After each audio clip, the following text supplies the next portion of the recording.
अंधेरी में दोबारा मुझे आगमन करने का मौका मिला है। आप सब लोगों से मिलने का मुझे मौका मिला है। ओ अम्मा, फुसफुस बंद। मेरी आंखें बड़ी तेज हैं, कांग्रेस भी जान चुकी है।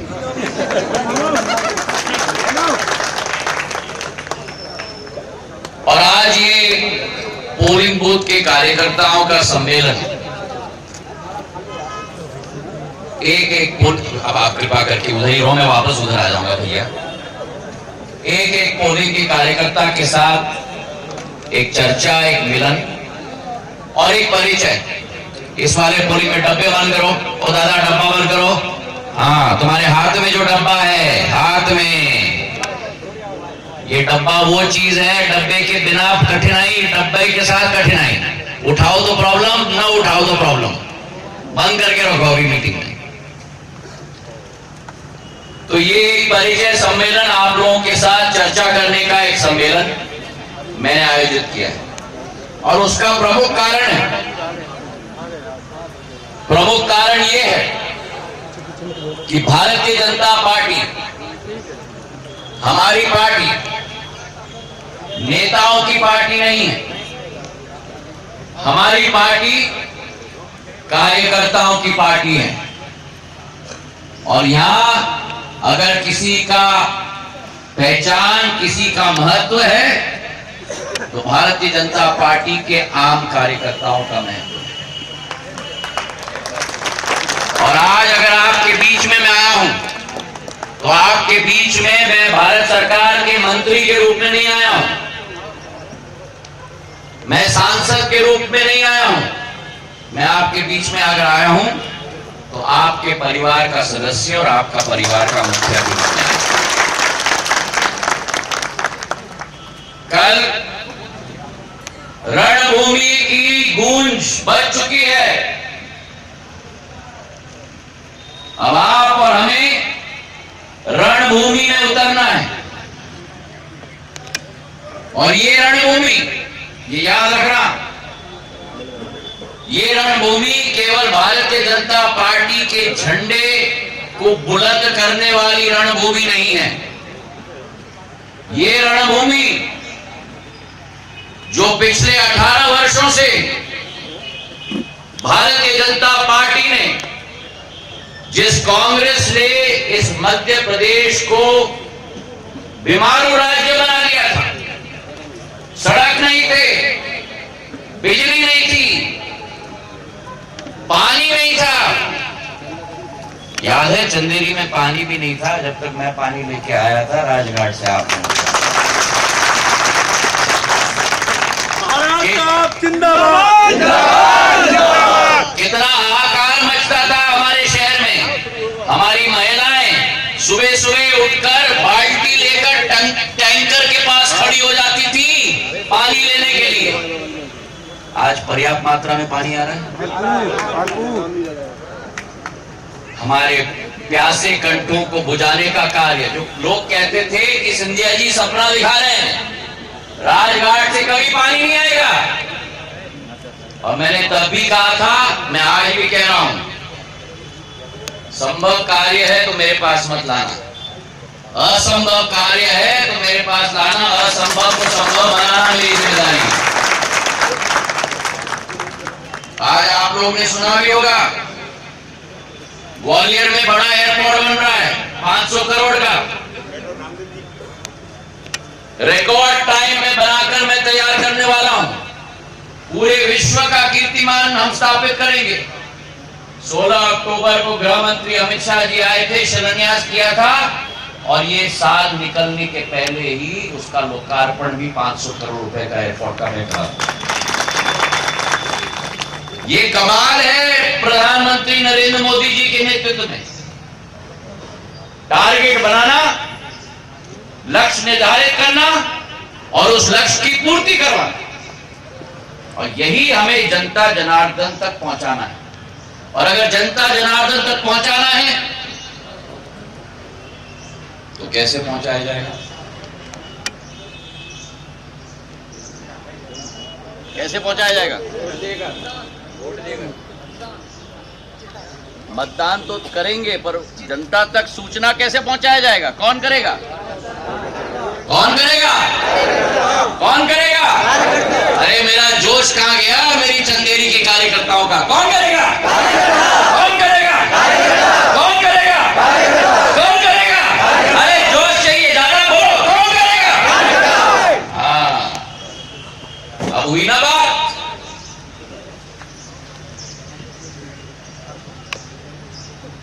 एक पुराना किस्सा मैं सुनाता हूं। छत्रपति शिवाजी महाराज का नाम सुना है आपने? सुना है? छत्रपति शिवाजी महाराज के 222 किले होते थे। अब आप लोग कुछ यहाँ मत करो भैया, मीडिया के मेरे भाइयों, जाओ आप बैठो ना, मैं वहां आऊंगा। मेरे और मेरे परिवार के बीच में कोई नहीं, कृपा करके बैठ जाओ सब लोग भैया, बैठ जाओ, बोले बैठ जाओ, मतलब बैठो आप लोग, बैठ जाओ। ये मेरा भविष्य का कार्य। और काजल भी क्या काजल लगाया, नजर ना लगे। छत्रपति शिवाजी महाराज की कहानी सुनी है किसने? लोगों ने सुनी है कि नहीं सुनी? नहीं है हमारा। 225 किले थे। छत्रपति शिवाजी महाराज ने हिंदवी स्वराज का सपना देखा था। विजयन जी आप भी सुन लीजिए, विजयन जी आप भी सुन लीजिए, डब्बा बंद करिए। बहुत बीमारी है डब्बे की। दूरसंचार मंत्री था तो मैं ही डब्बा लेके आया था। आज वो ड्रोन लेके आ गया हूं मैं, नागर विमान मंत्री के रूप में। क्या हो जाता है मैं आपको बताऊं, घर घर में भी बैठ के देखो, ये डब्बा हमारा नौकर बनना चाहिए, लेकिन हम डब्बे के नौकर बन गए। बचता है तो हमको लगता है अलार्म आ गया भैया, जवाब देना पड़ेगा। छत्रपति शिवाजी महाराज की बात कर रहा था। बैठो अम्मा। हाँ पीछे आ पाए महाराज जी, कोई बात नहीं, आ गई। हाँ, छत्रपति शिवाजी महाराज के 225 किले थे। हिंदवी स्वराज का सपना देखा था। और छत्रपति शिवाजी महाराज का सपना अगर पूरा करना होता तो एक व्यक्ति अकेला नहीं कर सकता। मराठी में उनके किलों को कहा जाता था गढ़ किला। जैसा हमारा पोलिंग कभी कोई होता है शामगढ़, रूपगढ़, तो 225 ऐसे गढ़ थे, गढ़ किले, और एक एक किले का सेनापति होता था। और कई सेनापति किलों के, आप लोगों को आश्चर्य होगा, मेरी महिलाएं होती थी छत्रपति शिवाजी महाराज के समय में सेनापति। अगर दुश्मन आ रहा है तो वो किला का हिफाजत कौन करता है? अरे बोलो। हाँ, और आज के जमाने में मेरे चंदेरी में कितने किले हैं? 26 महाराज, नहीं, पूरे विधानसभा में 232 किले हैं। ये शिवाजी महाराज के गढ़ किले के समान है मेरे भाई और बहनों। और मेरा गढ़ किला का सेनापति कौन है? अरे बोलो भैया, तो बोलो, अपने किले का हिफाजत करोगे? करोगे? हाँ। और इसलिए भारतीय जनता पार्टी में कहा जाता है मेरा बूथ। अरे बोलो भैया, मेरा बूथ। हाँ, मेरा किला। और अगर बूथ जीता, बूथ जीता, हाँ, तो ये आपकी महत्वपूर्ण भूमिका रहेगी। सेनापति की क्षमता और सेनापति के विजय के बिना सेना की विजय संभव नहीं है। और इसलिए मेरे लिए सबसे महत्वपूर्ण मेरे एक एक गढ़ किले के मेरे सेनापति, और इसलिए आप सबके साथ एक एक के साथ मैं स्वयं आके मैं परिचय करूंगा। सबके बिल्ले लग गए सबके, मेरा बिल्ला तो लग गया, सबके लगे। हाँ, जिनके नहीं लगे हैं उनका बनाओ, डब्बा बंद करो भैया। हाँ चलो, सबके बन गए। तो अब मेरे किले के सेनापति तैयार हो रणभूमि के लिए? तैयार हो? अब मैं आपसे निवेदन करना चाहता हूं, आज मेरा भारतीय जनता पार्टी का कार्यकर्ता क्या चाहता है? मेरा भारतीय जनता पार्टी का कार्यकर्ता, हर कार्यकर्ता पद नहीं चाहता, हर कार्यकर्ता कुर्सी नहीं चाहता। क्या चाहता है हर कार्यकर्ता? क्या चाहता है हर कार्यकर्ता? कोई बताएगा मुझे? हर कार्यकर्ता 3 चीज चाहता है। हर कार्यकर्ता चाहता है मान, हर कार्यकर्ता चाहता है सम्मान, मान सम्मान, और हर कार्यकर्ता चाहता है पहचान। मैं आपको विश्वास दिलाता हूं, ये मेरी जिम्मेदारी होगी हर कार्यकर्ता को मान, सम्मान और पहचान देना। मुझ में विश्वास है, अभी ऊर्जा नहीं आई। मुझ में विश्वास है, मुझ में विश्वास है। तो मेरे साथ कमल के फूल के झंडे के साथ लेके चलो, मध्य प्रदेश के एक एक विधानसभा में प्रधानमंत्री नरेंद्र मोदी जी के नाम पर कमल के फूल के झंडे को गाड़ के हमको।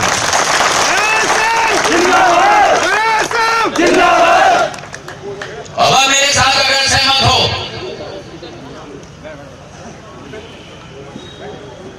तो मेरा निवेदन है आप सब लोगों को, मैं 9 काम, हर पोलिंग पे मतदाता सूची की 2 प्रतिलिपि आ गई है कि नहीं? मतदाता सूची मिली है कि नहीं सबको? दे दिया पूरन जी?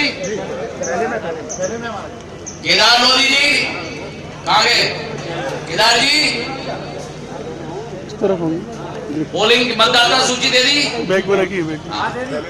अब मतदाता सूची अगर आपको मिली है तो मैं 9 काम दे रहा हूं मेरे सेनापतियों को, मेरे पोलिंग बूथ के प्रभारियों को।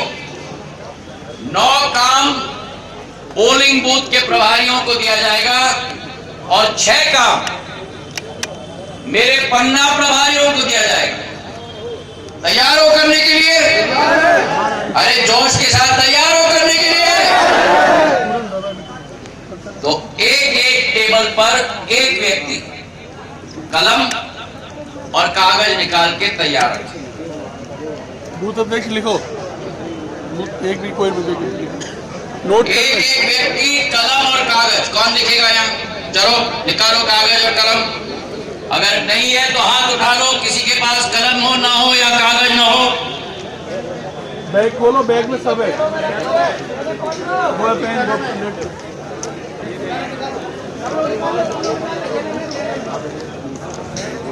अंदर लिखो, अंदर लिखो। सब लोग तैयार हैं? अगर किसी के पास कागज नहीं है या पेन नहीं है तो हाथ उठा लो, हम पहुंचा देंगे।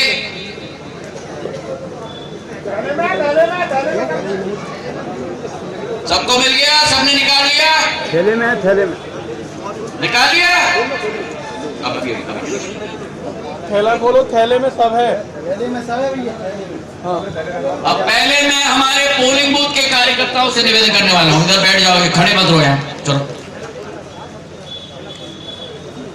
पोलिंग बूथ के कार्यकर्ताओं से मैं निवेदन करने वाला हूं 9 काम। पहला काम, आपके पोलिंग पर जितना भी मत उसका 51% से ज्यादा भारतीय जनता पार्टी के पक्ष में होना चाहिए। सहमत हो? सहमत हो? लिख लिया? पहला काम, अगर पोलिंग में 1000 वोट डले तो कम से कम 510 वोट भारतीय जनता पार्टी के पक्ष में डलने चाहिए। उससे ज्यादा डले तो ज्यादा अच्छा, पर कम से कम 510 वोट भाजपा के पक्ष में डलने चाहिए। यह पहला काम। दूसरा काम, अपने पोलिंग, और ये नंदलाल यादव जी ने कुछ काम किया है पर मैं इसमें थोड़ा संशोधन कर रहा हूं। अपने पोलिंग, मालूम है थोड़ी गर्मी है, पसीना निकलता है तो उससे मेहनत भी रंग लाती है। अपने पोलिंग के नतीजे, यहां कौन लिख रहा है?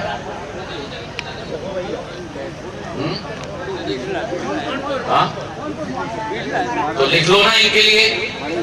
हाँ लिख लो लिख लो लिख लो, चलो लिखो राहुल, तुम लिखो इनके लिए। आपके पोलिंग का नतीजा 2013 का चुनाव और 2018 के चुनाव को देखकर अपने पोलिंग को या तो ए, बी या सी ग्रेड में डालने का है। अगर 70% से ज्यादा जितने मत डले हैं 70% से ज्यादा भाजपा के पक्ष में है तो आपका पोलिंग ए ग्रेड का है। अगर 1000 में से 500 डले हैं और बात करना बंद, चलो बैठो अपनी कुर्सी पे।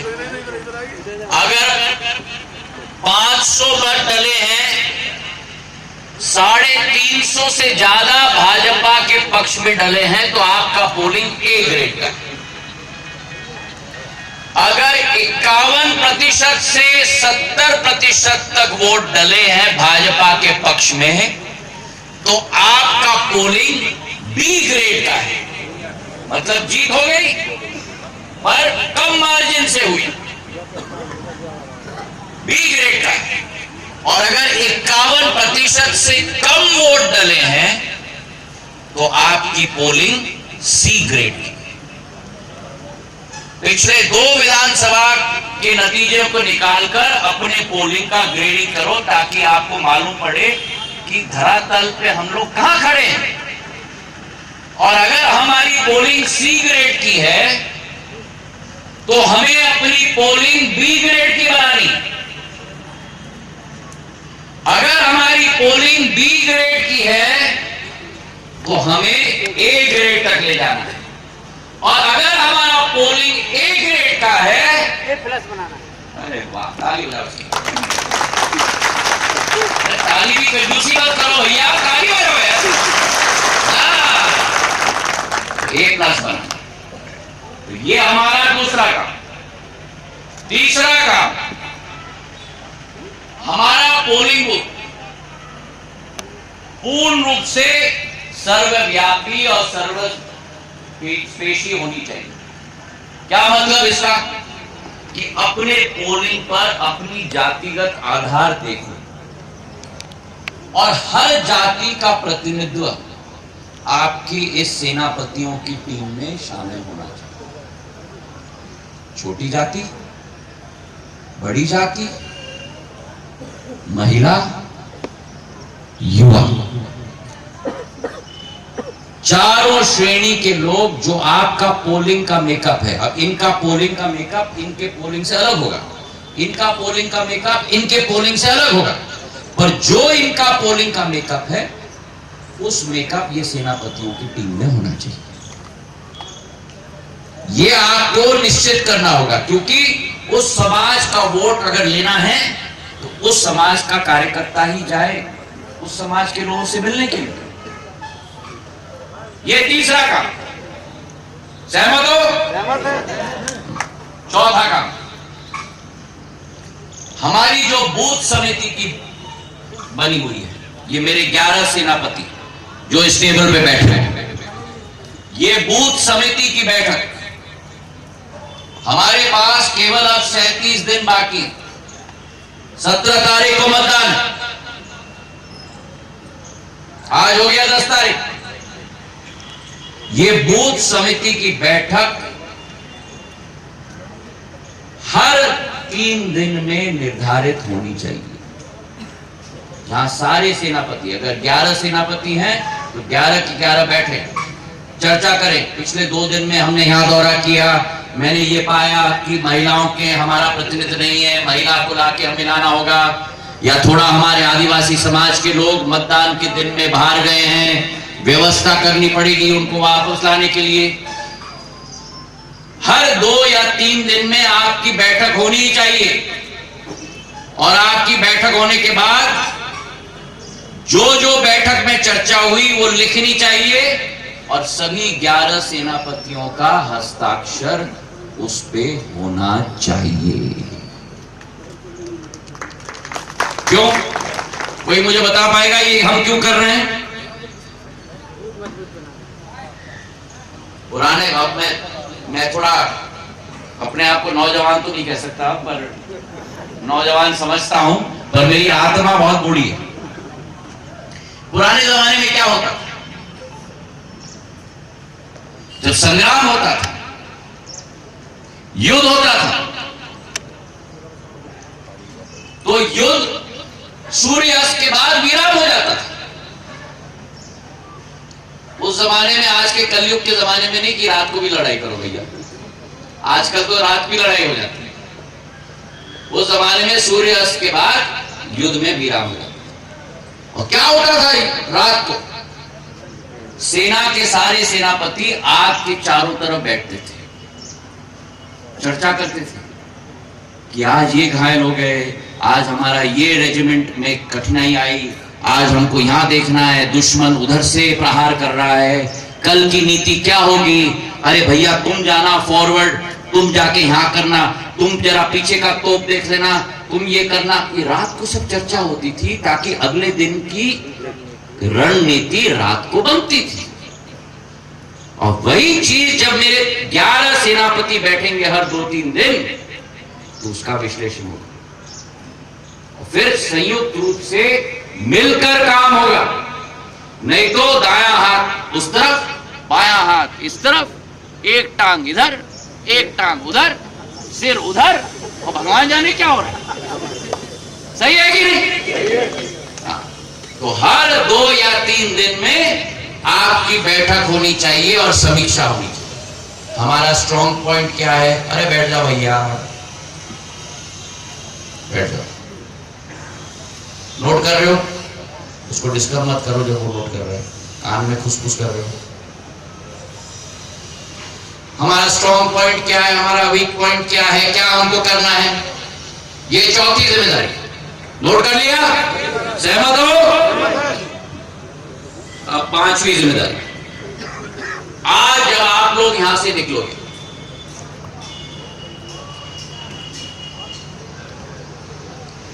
पहला काम क्या करना है? वातावरण निर्मित करना। लगना चाहिए जनता मेरी आई आई भाजपा आई। क्या? आई आई, बोलो मेरे साथ, आई आई आई आई आई आई। अब यहां तो कार्यकर्ता सम्मेलन में बोल दिया, अब गांव में कैसे बोलोगे? शहर में कैसे बोलोगे? आज जब यहां से निकलोगे, आज से ही अगले 3 दिनों में मेरा गांव का पोलिंग का सेनापति, मेरे शहर का पोलिंग का सेनापति, हर दीवार पर कमल का फूल ही दिखना चाहिए। पेंटिंग शुरू करवा दो। अभी तो भारतीय जनता पार्टी ने 140 नामों की सूची निकाल दी।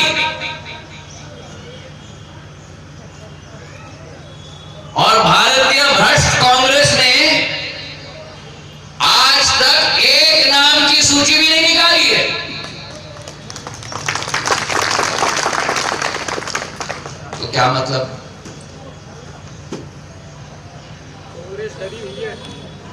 नहीं, मतलब कि अभी मैदान साफ है।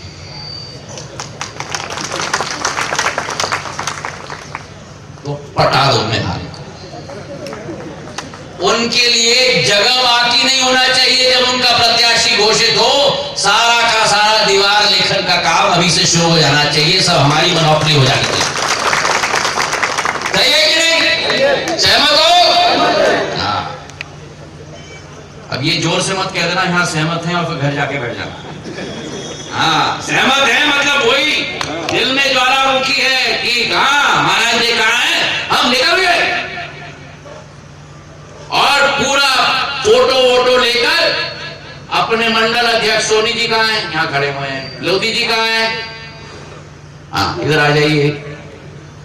सारे फोटो इनके पास है और आप अपने अपने पोलिंग्स के मंडल के पोलिंग्स के फोटो बनाकर जिलाध्यक्ष को भेजिएगा। जिलाध्यक्ष जी विजयन जी को भेजेंगे और मुझे भेजेंगे, ठीक है? ताकि मैंने कहा ना, मान सम्मान और सबसे इंपॉर्टेंट तीसरा, अरे बोलो भाई, हाँ, तो जो काम करता है उसका भी तो पहचान होना चाहिए। नहीं तो इन्होंने कुछ नहीं किया, इन्होंने अपना पूरा बांट दिया, पर ये और मैं, ये मेरे लिए एक समान है। तो फिर क्या मतलब है इन्होंने इतना मेहनत की? करोगे? करेंगे। अब अगला 7वां काम, 6वां तो हो गया ना। पहला वाला है 51% वोट बीजेपी का, दूसरा ABC का मार्केट, तीसरा सर्वस्पर्शी और सर्वव्यापी, मतलब हर समाज का व्यक्ति हमारे सेनापतियों की टीम में रहे, चौथा बूथ समिति की बैठक और हस्ताक्षर हर 2 दिन में, पांचवा दीवार लेकर, हाँ सॉरी छठवां, मतलब आप लोग अच्छा काम, गलती मेरी। हाँ, अब अध्यक्ष जी और प्रत्याशी जी दोनों से मैं निवेदन करूंगा, पोलिंग बूथ वाइज 6वां काम, लाभार्थियों की सूची आपको मेरे सेनापतियों के हाथ में देना। कल दे दूंगा महाराज। किस व्यक्ति को 170, क्या नाम है हमारे बूथ का? अंसारी गांव में पोलिंग में किस व्यक्ति को प्रधानमंत्री आवास योजना मिला है? किस महिला को उज्ज्वला मिला है? किस रेडी वाले को ऋण मिला है? किस व्यक्ति को राशन फ्री मिल रहा है? और मैं आपको गारंटी से कह रहा हूं, अगर ये सूची मेरे एक सेनापति के गठन को मिल जाए, किसी भी पोलिंग में कोई भी वंचित नहीं रहेगा, सभी के सभी लाभार्थी होंगे। पर उनको आभास कराना होगा कि ये उज्ज्वला गैस कनेक्शन मिला है तो प्रधानमंत्री से मिला है, लाडली बहना मिला है तो शिवराज जी से मिला है। अगर आपके यहां हर घर नल जल योजना से टोटी में पानी आई है तो मोदी जी ने भेजा है। नहीं तो क्या हो जाता है, हमको मिल गया भैया, किसने दिया हमको नहीं मालूम। तो आभास कराना बहुत महत्वपूर्ण है। सहमत हो? तो ये 6वां का। 7वां का,